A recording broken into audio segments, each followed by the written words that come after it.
You know that feeling, don't you? That real frustration when you're trying to communicate something complicated like project progress. Oh, yeah. Trying to get it just right. Exactly. And you just can't seem to hit that Goldilocks zone. Hmm. Not too much detail that people's eyes glaze over, but not so little that they're left guessing. It's a constant balancing act. Well, today we're diving deep into exactly that challenge. We're calling it roadmaps, the just right progress report for stakeholders. Sounds good. Important topic. And this deep dive, just so you know, is built on some really insightful material from the book, Project Management for Project Managers by Orlando Casabone. A solid foundation for this discussion. Okay, so let's unpack this a bit, Yeah. especially now, with agile ways of working, iterative development. Stakeholders have such different needs for information. Absolutely. It varies hugely. It really feels like walking a tightrope sometimes, doesn't it? How do you actually keep everyone in the loop, keep them confident without either drowning them in every tiny daily task or leaving them totally in the dark about the bigger strategy? Hmm.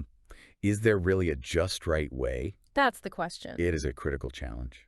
And I think what often gets missed is that the real goal here is bridging that gap, Hmm. right, between the high-level vision, the big why, and the more detailed day-to-day plans. Okay, bridging the gap. Yeah.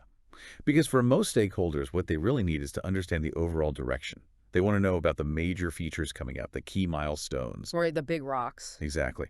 They generally don't need a fire hose feed of every single task or the nitty-gritty sprint details.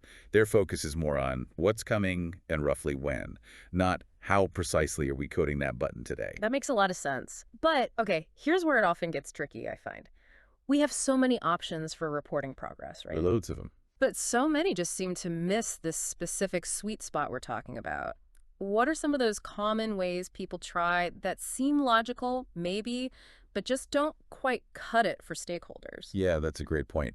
Many common methods, while useful in other situations, really do miss the mark here.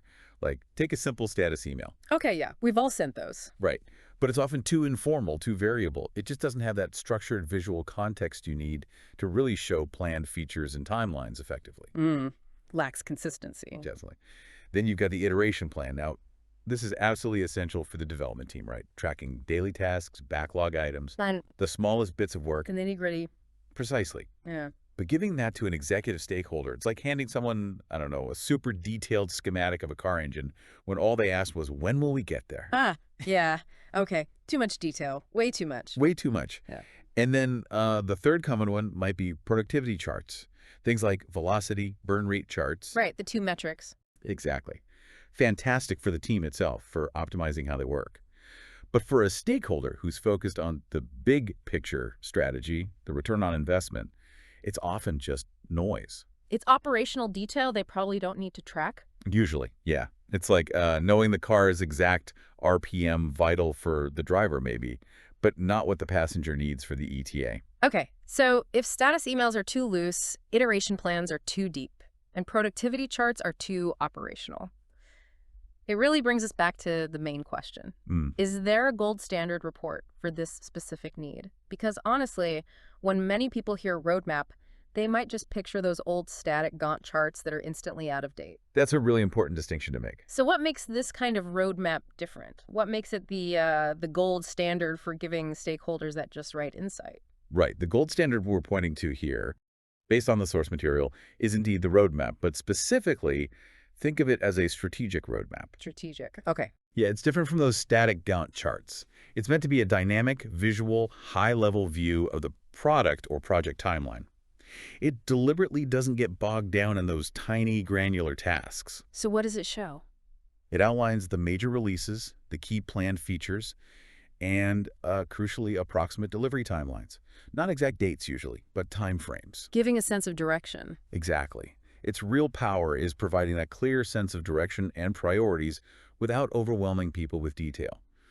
It effectively bridges that gap we talked about between the broad vision and the super detailed iteration plans. Okay, I see how that hits the sweet spot. Yeah, and the benefits are clear, right? Yeah. It helps ensure transparency, it builds that critical trust, and it keeps stakeholders engaged at the right level, the strategic level, Yeah. all without unnecessary complexity. So it helps align everyone on the journey. Precisely. It helps people make proactive decisions and gets everyone on the same page about where things are headed.